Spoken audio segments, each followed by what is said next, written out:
Right, ఒక breaking అంతోంది. పిడుగుపాటు కారణంగా నిన్న పెట్రోలియం కంపెనీలో మొదలైన ఫైర్ ఇంకా ఆగరలేదు. మంటలు చాలా వరకు తగ్గినా సరే ప్రమాదం జరిగిన తీరు టెన్షన్ పెడుతూనే ఉంది.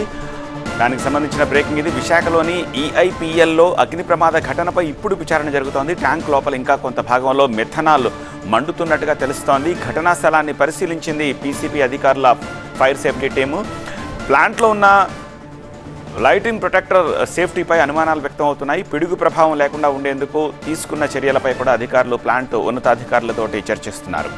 ఇక విశాఖ నేవా డాక్ యార్డ్కి సమీపంలో ఉంటుంది ఈ east India patrolling limited EIPL. ఇందులో ఉన్న ఒక ఆయిల్ ఫిల్టరింగ్ ట్యాంక్పై పిడుగు పడడంతో ఒక్కసారిగా మంటలు చెలరేగాయి. నిన్న భారీ వర్షం కురుస్తున్న సమయంలో మంటలు ఎగసిపడుతూనే ఉన్నాయంటే ప్రమాదం తీవ్రతను అర్థం చేసుకోవచ్చు. ఆదివారం మధ్యాహ్నం నుంచే విశాఖలో వర్షం మొదలైంది. పలు చోట్ల పిడుగులు పడే ప్రమాదం ఉందని వాతావరణ శాఖ హెచ్చరించింది. అయితే పెట్రోలియం ట్యాంకర్పై ఈ స్థాయిలో పిడుగు పడుతుందని, భారీ ప్రమాదం జరుగుతుందని ఎవరూ ఊహించలేదు. ఈ ట్యాంకు పక్కనే మరికొన్ని మిథనాల్ ట్యాంకులు, డీజిల్ ట్యాంకులు ఉండడంతో మంటలు అటువైపు వ్యాపించకుండా చూసేందుకు 50 ఫైర్ ఇంజిన్లను రంగంలోకి దించారు. ప్రస్తుతం మంటలు విస్తరించే ప్రమాదం లేదని నిర్ధారణకు వచ్చారు. ట్యాంక్ లోపల ఇంకా మిథనాల్ ఉండడంతో అది మండుతూనే ఉంది.